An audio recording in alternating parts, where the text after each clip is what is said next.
తిరుమలలో భక్తుల రద్దీ కొనసాగుతుంది. తిరుపతిలోని అలిపిరి టోల్ గేట్ దగ్గర భారీగా ట్రాఫిక్ జామ్ ఏర్పడింది. వాహనాలు చెకింగ్ కోసమే దాదాపు గంట సేపు వేచి ఉండాల్సిన పరిస్థితి ఏర్పడింది. ట్రాఫిక్ జామ్ తో భక్తులు ఇబ్బందులు పడుతున్నారు. అలిపిరి నుంచి గరుడ సర్కిల్ వరకు భారీగా వాహనాలు బారులు తీరాయి. ఇదే విషయానికి సంబంధించి మరిన్ని అప్డేట్స్ మా ప్రతినిధి వర్మ అందిస్తారు. వర్మ, ప్రస్తుతం అక్కడ అప్డేట్స్ ఏంటి? వరలక్ష్మి, తిరుమలలో రద్దీ కొనసాగుతోంది. సాధారణంగా శని ఆదివారాల్లో మాత్రమే ఎక్కువ రద్దీ ఉంటుంది. మిగతా రోజుల్లో భక్తుల సంఖ్య తక్కువగా ఉంటుంది.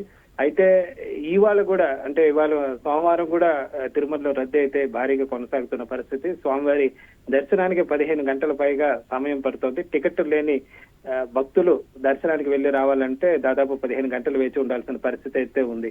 ఈ ప్రభావం తిరుపతిలోని అలిపిరి టోల్ గేట్ దగ్గర కూడా పడిందని చెప్పొచ్చు. ఉదయం నుంచి కూడా భారీగా వాహనాలు తిరుపతిలోని అలిపిరి టోల్ గేట్ నుంచి చెకింగ్ పాయింట్ నుంచి కూడా గరుడ ఆల్వార్ సర్కిల్ వరకు దాదాపు 1/2 కిలోమీటర్ పైగా కూడా ప్రస్తుతం అయితే అక్కడ వాహనాలు బారులు తీరిన పరిస్థితి అయితే ఉంది.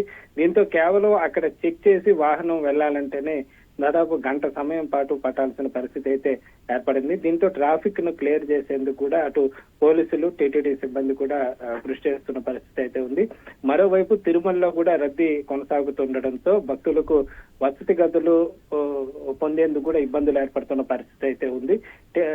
మామూలుగా ఏదైతే ముందస్తు టికెట్ ఆన్లైన్ 300 కానీ ముందస్తు టోకెన్ ఉన్న భక్తులకి దాదాపు 8 గంటల సమయం పడుతుండగా సర్వదర్శనానికి కంపార్ట్మెంట్ లో వెళ్లే వాళ్ళు మాత్రం 15 గంటల పైగా వేచి ఉండాల్సిన పరిస్థితి అయితే నెలకొందని చెప్పొచ్చు. దీంతో టోల్ గేట్ దగ్గర కూడా భారీగా వాహనాలు వేచి ఉన్న పరిస్థితి అయితే నెలకొంది. మొత్తం మీద సిబ్బంది కూడా అక్కడే ఉండి ట్రాఫిక్ ను క్లియర్ చేసే ప్రయత్నాలు అయితే చేస్తున్న పరిస్థితి అయితే ఉంది వరలక్ష్మి.